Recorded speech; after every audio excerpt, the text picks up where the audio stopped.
சிவகங்கை தேமுதிக சார்பில் கேப்டன் 72வது பிறந்த நாளை முன்னிட்டு இனிப்புகள் வழங்கி அன்னதானம். சிவகங்கை தேமுதிக கட்சியின் சார்பில் கேப்டன் விஜயகாந்த் 72வது பிறந்த நாளை முன்னிட்டு இனிப்புகள் வழங்கியும் ஊனமுற்றோர் மற்றும் அனாதை குழந்தைகளுக்கு அன்னதானம் வழங்கினர். தமிழகம் முழுவதும் தேமுதிக கட்சியினர் மறைந்த தேமுதிக தலைவர் கேப்டன் விஜயகாந்த் 72வது பிறந்த நாளை வறுமை ஒழிப்பு தினமாக கொண்டாடப்பட்டு வருகின்ற சூழலில் பொதுமக்களுக்கு உதவிகள் மற்றும் அன்னதானம் வழங்கி வருகின்றனர். அதன் ஒரு பகுதியாக சிவகங்கை மாவட்டம் முழுவதிலும் மாவட்ட செயலாளர் திருவேங்கடம் தலைமையில் மாவட்டத்தில் பல்வேறு பகுதிகளில் கட்சி கொடியேற்றியும் இனிப்புகள் வழங்கி கொண்டாடப்பட்டு வருகிறது.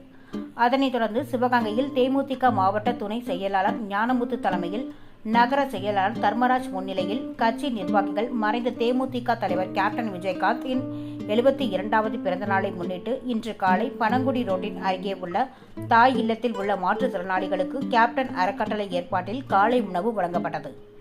அதனை அடுத்த சிவகங்கை பேருந்து நிலையத்தில் பொதுமக்களுக்கு இனிப்புகள் வழங்கப்பட்டது.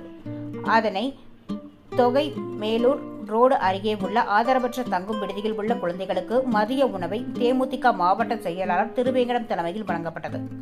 இந்நிகழ்வில் மாவட்ட அவைத்தலைவர் அருணா கண்ணன், மாவட்ட பொருளாளர் துரைபாஸ்கர், மாவட்ட துணை செயலாளர் ஞானமுத்து, நகர செயலாளர் தர்மராஜ், மாவட்ட வழக்கறிஞர் செயலாளர் சவுந்தரராஜன் மற்றும் தமிழ் முருகன், வேல்முருகன், வன்னிமுத்து, ரமேஷ், பாலகுரு, பீனு ஆசல் ராஜா, கண்ணன், சண்முகம், ராமகிருஷ்ணன், சக்தி, ஏராளமான கழக தொண்டர்கள் கலந்து கொண்டனர்.